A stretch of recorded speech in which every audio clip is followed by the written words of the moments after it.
നിനക്കിവിടെ എന്ത് കിട്ടും? നിങ്ങളോട് ഞാൻ ചോദ്യം ചോദിക്കുന്നു, എത്ര പേർക്ക് ഒരു നല്ല പ്രതിഫലം കിട്ടുമെന്ന് നിങ്ങൾ വിശ്വസിക്കുന്നു? ഞാൻ ഈ നടത്തുന്ന ഭൂതല ജീവിതത്തിൽ എൻ്റെ കർത്താവിനൊപ്പം ഞാൻ ആയിരിക്കുവാൻ അതിനൊരു ഭാഗ്യം എനിക്ക് കിട്ടുമെന്ന് എത്ര പ്രതീക്ഷയോടെ പറയാൻ കഴിയും? എത്ര പേരുണ്ട്? ഞാൻ എന്ന് എപ്പോൾ കണ്ണടഞ്ഞാൽ, ഏത് പ്രായത്തിൽ കണ്ണടഞ്ഞാലും എനിക്ക് ആ കർത്താവിനോട് കൂടെ എത്താൻ കഴിയും എന്ന് ഞാൻ ഭയപ്പെടുത്തുകയില്ല. നിങ്ങൾ ചിന്തിക്കും, അയ്യോ അച്ഛൻ മരണത്തെ കുറിച്ചൊന്നുമില്ല, എപ്പോഴായാലും മരിക്കും, ആരായാലും പ്രായഭേദമന്യേ 20-21 വയസ്സായ കുഞ്ഞുങ്ങളാണ് പോയിക്കൊണ്ടിരിക്കുന്നത്. പ്രിയമുള്ളവരെ, എൻ്റെ ഒരു രീതിയിൽ നിന്ന് ഞാൻ ഓരോ ദിവസം പകല് ഈ വീഡിയോ ഇങ്ങനെ ഞാൻ യൂട്യൂബ് ഇങ്ങനെ സെർച്ച് ചെയ്യുമ്പോൾ 19 വയസ്സായ ആൺകുട്ടി പെൺകുട്ടി ഇങ്ങനെ ഒരു ഫ്യൂണറൽ സർവീസ് ഞാൻ അതിലെല്ലാം ഞാൻ വെറുതെ ക്ലിക്ക് ചെയ്ത് കാണും. ഏത് മരണമായാലും അങ്ങനെ കണ്ട് കിട്ടുന്നത് മാത്രം ഇങ്ങനെ പോകുമ്പോൾ ചിലത് കിട്ടും. നല്ല വാർത്തകൾ കേൾക്കാനാണ് ഞാൻ യൂട്യൂബ് ഓൺ ചെയ്യുന്നത്.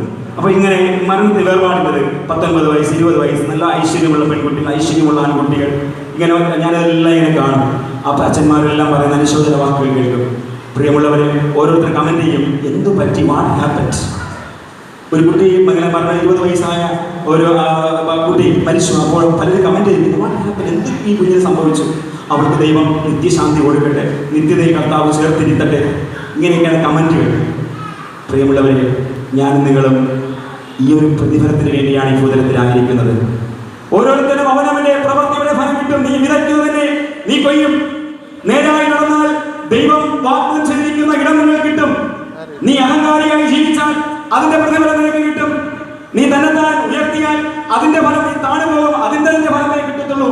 നീ പാപം ചെയ്താൽ പാപത്തിന്റെ ശമ്പളമായ മരണം കിട്ടും. ഇവിടെ മാഗീർ, ഈ ലേവ്യ യുവാവ് പറഞ്ഞതെന്നറിയാമോ? മാഗീരനെ ശമ്പളത്തിന് നിർത്തിയിരിക്കുന്നു. എന്നെ നിങ്ങൾ ഈ ഭൂതലത്തിൽ ശമ്പളം നൽകാനാണ് ദൈവം നിർത്തിയിരിക്കുന്നത്, ചുമ്മാതല്ല കേട്ടോ. ഈ കുറച്ച് നന്മകളൊക്കെ ഇവിടെ നമ്മൾ തിന്നുകുടിച്ച് ആനന്ദിച്ച് ഈ ലോക ജീവിതം മാത്രം ഒതുക്കി അതിലൊരു നേട്ടം നേടാൻ അതെല്ലാം പോകും നമ്മളെ കൈവിട്ട്. നമുക്കൊരു ശമ്പളം, പാപത്തിന്റെ ശമ്പളം മരണം എന്ന് പറയുന്നത് പോലെ ഈ ജീവിതത്തിന് ഒരു ശമ്പളമുണ്ട്. ഈ ജീവിതത്തിന് ഒരു ശമ്പളമുണ്ട്. നീ കോപത്തോടെ ജീവിച്ചാൽ, നീ സ്വാർത്ഥനായി ജീവിച്ചാൽ അതിന്റെ ഫലം നീ കിട്ടും. ഗലാത്യ ലേഖനം 5-ാം അധ്യായത്തിൽ ഒരു വാക്യം പഠിപ്പിക്കുന്നുണ്ട്, ജഡത്തിൽ വിതയ്ക്കുന്നവൻ ജഡത്തിൽ നാശം കൊയ്യും, ആത്മാവിൽ കൊയ്യുന്നവനോ ആത്മാവിൽ നിത്യജീവൻ കൊയ്യും. ഞാൻ പറയട്ടെ, ആ ഗലാത്യ ലേഖനം നമുക്കൊന്ന് എടുത്തു വായിച്ചാൽ നന്നായിരിക്കും. ഗലാത്യ ലേഖനം 5-ാം അധ്യായം അതിന്റെ 19 വാക്യത്തിൽ, ജഡത്തിന്റെ പ്രവൃത്തിയോ ദുർനടപ്പ് ചെയ്താൽ നിനക്ക് അതിന്റെ ഫലം കിട്ടും. അശുദ്ധി, നീ അശുദ്ധിയോടെ ജീവിച്ചാൽ അതിന്റെ ഫലമേ അനുഭവിക്കത്തുള്ളൂ. ദുഷ്കാമം, വിഗ്രഹാരാധന, ആഭിചാരം, പക, പിണക്കം, ജാരശങ്ക, ക്രോധം, ശാഠ്യം, ദൊംഗപക്ഷം, ഭിന്നത, അസൂയ, മദ്യപാനം, വെറിക്കൂത്ത്, ഈ വക പ്രവർത്തിക്കുന്നവരാരും ദൈവരാജ്യം അവകാശമാക്കിയില്ല. ഓരോരുത്തരും അവനവന്റെ പ്രവൃത്തിയുടെ ഫലമാണ് കിട്ടുന്നത്. ഈ വക പ്രവർത്തിക്കുന്നവരാരും ദൈവരാജ്യം അവകാശമാക്കിയില്ല. എന്നാൽ ആത്മാവിന്റെ ഫലമോ സ്നേഹം, സന്തോഷം, സമാധാനം, ദീർഘക്ഷമതയാ. അവസാനം പറഞ്ഞ ഇന്ദ്രിയ ജയമുണ്ടല്ലോ. ഈ ഇന്ദ്രിയ ജയം ഇല്ലായെങ്കിൽ നഷ്ടപ്പെട്ടാൽ മറ്റെന്തുണ്ടായിട്ടും കാര്യമില്ല. ഇന്ദ്രിയ ജയം എന്ന് പറഞ്ഞാൽ മനസ്സിലായി എന്താണ്? മക്കൾ എന്താണ് മോള് പറഞ്ഞ? എന്താണ് ഇന്ദ്രിയ ജയം? കണ്ണ്, നാവ്, നമ്മുടെ ഹൃദയം, ചിന്തകൾ, ഇതൊക്കെ ജയിക്കുന്നതാണ് ഇന്ദ്രിയ ജയം. നമ്മളുടെ സ്നേഹമുണ്ട്, ക്ഷമയുണ്ട്, ഇതെല്ലാം ഉണ്ടെന്ന് പറഞ്ഞാൽ ഇന്ദ്രിയം ജയിക്കാൻ കഴിഞ്ഞില്ല എങ്കിൽ വട്ടപൂജ്യമാണ്. ഇന്ദ്രിയ ജയം പ്രധാനമാണ്. ഇനി മർക്കോസ് സുവിശേഷത്തിൽ വളരെ വ്യക്തമായി പഠിപ്പിക്കുന്ന ഒരു വചനമാണ്. നമ്മുടെ ഹൃദയമാണ് എല്ലാ കാവട്യവും ചിന്തിക്കുന്ന. 7-ാം അധ്യായം കുറിച്ച് വെച്ച് വീട്ടിൽ ചെന്ന് വായിക്കുക. 7-ാം അധ്യായം 20-ാമത്തെ വാക്യം, മനുഷ്യരിൽ നിന്ന് പുറപ്പെടുന്നത് എത്രയാണ് അശുദ്ധനാക്കുന്നത്? അകത്തു നിന്ന് മനുഷ്യരുടെ ഹൃദയത്തിൽ നിന്ന് തന്നെ ദുശ്ചിന്ത, വ്യഭിചാരം, പരസംഗം, കൊലപാതകം, മോഷണം, അത്യാഗ്രഹം, ദുഷ്ടത, ചതി, ദുഷ്കർമ്മം, വിടക്കുകണ്ണ്, ദൂഷണം, അഹങ്കാരം, മൂഢത എന്നിവ പുറപ്പെടുന്നു. ഈ ദോഷങ്ങളെല്ലാം അകത്തു നിന്ന് പുറപ്പെടുന്ന മനുഷ്യരെ അശുദ്ധനാക്കുന്നു. ഇതൊക്കെ ഉണ്ടെങ്കിൽ ഏതെങ്കിലും ഒന്നുണ്ടെങ്കിലും അതിന്റെ ഫലമേ കിട്ടുള്ളൂ കേട്ടോ. നിത്യജീവൻ വന്നാൽ പ്രാപിക്കാനുള്ള മനുഷ്യൻ പറഞ്ഞു, കർത്താവേ ഞാൻ എല്ലാം ചെയ്യുന്നു കേട്ടോ, എനിക്ക് നീ നിത്യജീവൻ തന്നാൽ മതി. ഇനി അതിനുള്ള അർഹത എല്ലാം ക്വാളിഫിക്കേഷനെ ഡിഗ്രിയൊക്കെ ഞാൻ സമ്പാദിച്ചു കഴിഞ്ഞു. ഞാൻ കൽപ്പന അനുസരിക്കുന്നു, പാതാരം കൊടുക്കുന്നു, എല്ലാം കൊടുക്കുന്നു. പക്ഷെ കർത്താവ് പറഞ്ഞു നിനക്കൊരു കുറവുണ്ട്. അപ്പോൾ നിനക്ക് സ്വന്തത്തുണ്ട്, ഇത് വിട്ട് തരത്തിൽ കൊടുക്കുക. അപ്പൊ നമ്മളെ നോക്കുമ്പോൾ എത്ര കുറവ് കാണുമല്ലേ? എത്ര കുറവ് കർത്താവ് ചൂണ്ടിക്കാണിച്ചു തരാനായിട്ട് കഴിയും. അതുകൊണ്ട് നമ്മയെല്ലാം ദൈവം ഒരു പ്രതിഫലത്തിന് വേണ്ടി ഈ ഭൂതലത്തിൽ നിർത്തിയിരിക്കുകയാണ് എന്ന് നമ്മൾ മറന്നു പോകരുതേ. സങ്കീർത്തനം 34 പറയുന്നു, ബാലസിംഹങ്ങൾ ഇരകിട്ടാതെ വിശന്നിരിക്കും, യഹോവയെ അന്വേഷിക്കുന്നവർക്ക് ഒരു നന്മയ്ക്ക് മുടക്കമില്ല.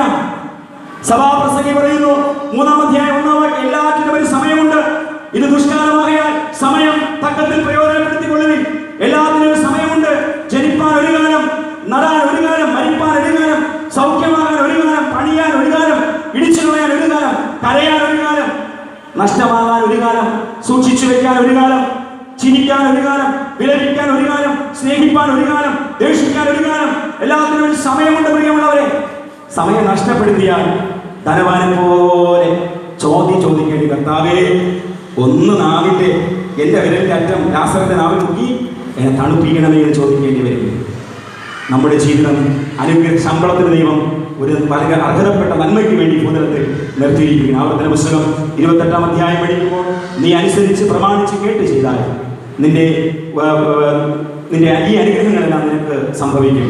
നീ വീട്ടിൽ അനുഗ്രഹിക്കപ്പെടും, നീ പുറത്തു പോകുമ്പോൾ അകത്തു വരുമ്പോൾ അനുഗ്രഹിക്കപ്പെടും, നിന്റെ കളപ്പുരകൾ സമൃദ്ധിയായി നിറയും, നിന്റെ വാനല്ല തലയാകുന്ന ഒരു ദൈവമുണ്ട്. ഞാൻ നിന്നെ അറിയുന്നില്ല എന്നൊരു വാക്ക് ദൈവത്തെ കേൾക്കരുത്. ഒരു ഭക്തന ഇങ്ങനെ പാടിയിട്ടുണ്ട്, ദൈവത്തെ മറന്നു കുഞ്ഞേ ജീവിക്കരുതേ, ദൈവമൻ ജീവിതത്തിൽ നിന്റെ സർവവും. പ്രിയമുള്ളവരെ, എൻ്റെ ജീവിതം സാക്ഷ്യം. ഞങ്ങൾ 4 മക്കളാണ്. ഞാനിവിടെ പറഞ്ഞിട്ടുണ്ടെന്ന് ചിന്തിക്കുന്നു. ഇന്ന് ഈ ഒരു തലത്തിൽ നിൽക്കുന്ന ദൈവത്തിൻ്റെ കൃപയാണ്. ഇന്നൊരു പ്രതിഫലത്തിന് വേണ്ടി ദൈവം നമ്മെ, എന്നെയും എൻ്റെ കുടുംബത്തെയും എൻ്റെ സഹോദരങ്ങളെയും ദൈവം അനുഗ്രഹിച്ചു എന്നുള്ളതാണ്. കാരണം ഞാൻ ദൈവസന്നിധിയിൽ നിന്ന് കരഞ്ഞു, പ്രാർത്ഥിച്ചു, ശുശ്രൂഷകൾ ചെയ്തതിൻ്റെ ഫലം ഞങ്ങളുടെ കുടുംബത്തിൽ മാതാവിൻ്റെ പ്രാർത്ഥനയെല്ലാം ഞങ്ങളുടെ മക്കൾക്ക് ഏറ്റവും അനുഗ്രഹമായി തീർന്നു എന്നുള്ളതാണ്. ഒരു മനുഷ്യൻ ഈ ഭൂതലത്തിൽ തൻ്റെ ഏക മകന് വേണ്ടി അവനെല്ലാം മാറിക്കൂട്ടി. ഈ ഒരു മകന് വേണ്ടി അവനെ പഠിപ്പിച്ച് വലുതാക്കി, അവന് വേണ്ടിയതെല്ലാം മാറിക്കൂട്ടി. തക്ക സമയമായപ്പോൾ ഈ മകൻ അപകടത്തിൽ മരിച്ചു. പിന്നെ അപ്പൻ ഹാർട്ട് അറ്റാക്ക് വന്ന് മരിച്ചു. ആത്മഹത്യ ചെയ്തു. നടന്നൊരു സംഭവമാണ്. ഒടുവിൽ ആ കുടുംബം ചിന്നാഭിന്നമായി. നല്ല ആസ്തിയുള്ള ഒരു കുടുംബമാണ്. അപ്പൻ്റെ എല്ലാ മകന് വേണ്ടി എന്തൊക്കെ ചെയ്യാമോ അതെല്ലാം ചെയ്തു. പ്രിയമുള്ളവരെ, ഞാനും നിങ്ങളും ഓർക്കേണ്ടത്, ദൈവസന്നിധിയിൽ നമുക്കൊരു പ്രതിഫലം പ്രാപിക്കുവാൻ ഒരു താഴ്ന്ന ഹൃദയം നമുക്ക് ആവശ്യമാണ്. ഒരു പ്രവാചക ശിഷ്യന്റെ കുടുംബത്തെ പോലെ, പ്രിയമുള്ളവർ നോഹയെ പോലെ, ഇയ്യോബിനെ പോലെ ഒരു താഴ്ന്ന ഹൃദയം നമുക്ക് വേണം. ധനവാനെ പോലെ ആഡംബരമുള്ള ഒരു ഹൃദയത്തിൽ അല്ല നമ്മൾ പ്രാപിക്കേണ്ടത്. ആ ഒരു ശൂന്യതയല്ല നമ്മൾ ജീവിക്കേണ്ടത്. ലാസറിനെ പോലെ, ദൈവമേ ലാസറിനെ പോലെ ഒരു പ്രതിഫലം എൻ്റെ ജീവിതത്തിൽ വേണം എന്ന് നമ്മൾ പ്രാർത്ഥനയോടെ ജീവിക്കണം. അബ്രഹാമിനോട് ചോദിച്ചാൽ പറയും, അബ്രഹാം പറയും, എന്റെ വിശ്വാസത്താൽ, ഞാൻ ദൈവമായി പുലർത്തിയ വിശ്വാസത്താൽ ആകാശത്തിലെ നക്ഷത്രങ്ങളെ പോലെ വലിയ പ്രതിഫലം എനിക്ക് ദൈവം തന്നു. എബേസിനോട് ചോദിച്ചാൽ, അല്ലെങ്കിൽ ദാനിയേലിനോട് ചോദിച്ചാൽ, ദാനിയേൽ പറയും, എന്റെ സിംഹത്തിന്റെ കുടിയിൽ നിന്ന് എന്നെ ഉയർത്തി വെച്ച ഒരു ദൈവം, എന്നെ മാനിച്ച ഒരു ദൈവമുണ്ട്, എനിക്കൊരു പ്രതിഫലം തന്ന ഒരു ദൈവമുണ്ട്. എബേസിനോട് ചോദിച്ചാൽ പറയും, അതിരുകളെ വിശാലമാക്കിയ ഒരു ദൈവമുണ്ട്. വിശുദ്ധിയോടെ ജീവിച്ചാൽ നീ ദൈവത്തെ കാണും. ദൈവത്തോട് സഹവസിച്ചാൽ നീ നിത്യത പ്രാപിക്കും. നിത്യതയുടെ പ്രതിഫലം കിട്ടും. ഈ ഭൂതലത്തിന് വേണ്ടി എന്തൊക്കെ നമ്മൾ കഠിനാധ്വാനം ചെയ്യുന്നു? ഞാൻ ഒരു ചോദ്യം നിങ്ങളോട് ചോദിക്കട്ടെ. കർത്താവിനോട് കൂടെ ഇരിക്കുവാൻ നാം എന്ത് ചെയ്യുന്നു? നാം എന്ത് ചെയ്തുകൊണ്ടിരിക്കുന്നു? നമ്മുടെ പ്രവൃത്തികളെ ഒന്ന് തൂക്കി നോക്കുക. നമ്മുടെ കുടുംബം, നമ്മുടെ ജീവിതത്തെ ഒന്ന് തൂക്കി നോക്കുക. നമ്മുടെ ചിന്തകളെ ഒന്ന് തൂക്കി നോക്കുക. നമ്മുടെ കാഴ്ചപ്പാടുകളെ ഒന്ന് തൂക്കി നോക്കുക. ഈ ഒരു പ്രതിഫലം വെച്ച് എന്റെ ജീവിതം ഏറ്റവും അനുഗ്രഹമാകുമോ? ദൈവം ചിന്തിക്കുമ്പോൾ, ദൈവം എന്നെ നോക്കുമ്പോൾ എന്റെ ജീവിതം ഏറ്റവും അനുഗ്രഹപൂരിതമാകുമോ? ബെൽശസ്സറിനെ നോക്കുമ്പോൾ അവിടെ മെനയെ ഉർവശി, ഞാൻ നിന്നെ അളന്ന് നിന്നെ തൂക്കിയിരിക്കുന്നു. ആ രാത്രിയിൽ അവൻ മരണപ്പെട്ടു. എന്താ ചെയ്തെന്നറിയാമോ? ആ ദൈവാലയത്തിൽ ആരാധനയ്ക്ക് വേണ്ടി വയ്ക്കേണ്ട പാത്രങ്ങളിൽ വീഞ്ഞൊഴിച്ചു കഴിച്ചു. അവൻ ചെയ്ത പ്രവൃത്തി അതാണ്. ബെൽശസ്സർ ആ രാത്രിയിൽ അവൻ ജീവൻ പ്രാണനെ വിട്ടു എന്നുള്ളതാണ് പഠിപ്പിക്കുന്നത്. പ്രിയമുള്ളവരെ, നമുക്കൊരു പ്രതിഫലത്തിന് വേണ്ടി ഈ ഭൂതത്തിലാക്കിയിരിക്കുമ്പോൾ നമ്മൾ ചെയ്യുന്ന പ്രവൃത്തി അനുസരിച്ചാണ് നമുക്ക് കിട്ടുന്ന ഫലം. നമ്മൾ ചെയ്യുന്ന പ്രവൃത്തിക്കൊപ്പമാണ് നമ്മുടെ ഫലം. ഹാനോക്ക്, എലീശ, പൗലോസ് ഇവരോടൊക്കെ നമ്മൾ പഠിക്കുമ്പോൾ അവർ തങ്ങളുടെ പ്രവൃത്തിയുടെ ഫലമാണ് ആ നിത്യതയും സന്തോഷമൊക്കെയും ഇന്ന് അനുഭവിച്ചിരിക്കുന്നത്. അതുകൊണ്ട് നമുക്ക് എന്ത് കിട്ടുമെന്ന് ചോദിച്ചാൽ നമ്മുടെ ചിന്തകൾക്കും പ്രവൃത്തികൾക്കും അനുസരിച്ചുള്ള ഫലം കിട്ടും. അതാണ് വചനം പഠിപ്പിക്കുന്നത്. നീ ഈ ഭൂതലത്തിൽ ശരീരത്തിലിരിക്കുമ്പോൾ ചെയ്തത് നല്ലതാകലും തീയതാകലും ആ തക്കതായ പ്രതിഫലം കിട്ടും. അവസാനത്തെ ചിന്ത നമ്മെ ഓർമ്മപ്പെടുത്തുന്നത് എങ്ങനെയാണ്? നിങ്ങൾ അനങ്ങാതിരിക്കുന്നത് എന്ത്? നിങ്ങൾ അനങ്ങാതിരിക്കുന്നത് എന്ത്? നമുക്ക് അനക്കമുണ്ടോ? ആത്മീയ മേഖല ഇന്ന് നിശബ്ദമാണ്. ആത്മീയ മേഖലയിൽ ആർക്കും ചലനമില്ല. ഇന്ന് ഭൗതികമായ നന്മകൾക്ക് അനേകർ ഓടി നടന്ന് അധ്വാനിക്കുകയും പ്രവർത്തിക്കുകയും ചെയ്യുന്നു. ഇന്ന് പാട്ടില്ല, ആരാധനയില്ല, കുടുംബങ്ങൾ നിശബ്ദമാണ്, ആത്മീയ ശബ്ദമില്ല. അർഹതപ്പെടുന്നത് നേടാൻ ഒരു ആത്മീയ അധ്വാനം വേണം. നമ്മൾ ജോലി നേടാൻ നമ്മൾ അതിനുവേണ്ടി അധ്വാനിക്കുന്നു, ടെസ്റ്റുകൾ എഴുതുന്നു, പരിശ്രമിക്കുന്നു, ഒരുപാട് അധ്വാനങ്ങൾ നമ്മൾ ചെയ്യുകയാണ്, നമ്മൾ ചലിക്കുകയാണ്, ചലിച്ചുകൊണ്ടിരിക്കുകയാണ്. പക്ഷേ ഇന്ന് ദൈവത്തിന്റെ സാന്നിധ്യം, ഒരു ദൈവത്തിന് വേണ്ടി, ക്രിസ്തുവിന് വേണ്ടി നമ്മൾ ചലിക്കുന്നുണ്ടോ? നമ്മൾ കർത്താവിന് വേണ്ടി അധ്വാനിക്കുന്നുണ്ടോ? ഇന്ന് പ്രാർത്ഥന ഉണ്ടോ? ആ പ്രാർത്ഥന എന്ന ചലനമുണ്ടോ? പ്രിയമുള്ളവരെ, ദൈവ ഇഷ്ടം നമ്മുടെ ജീവിതത്തിൽ ഉണ്ടാകണം. ദൈവ ഇഷ്ടത്തിന് വേണ്ടി ചലിക്കണം.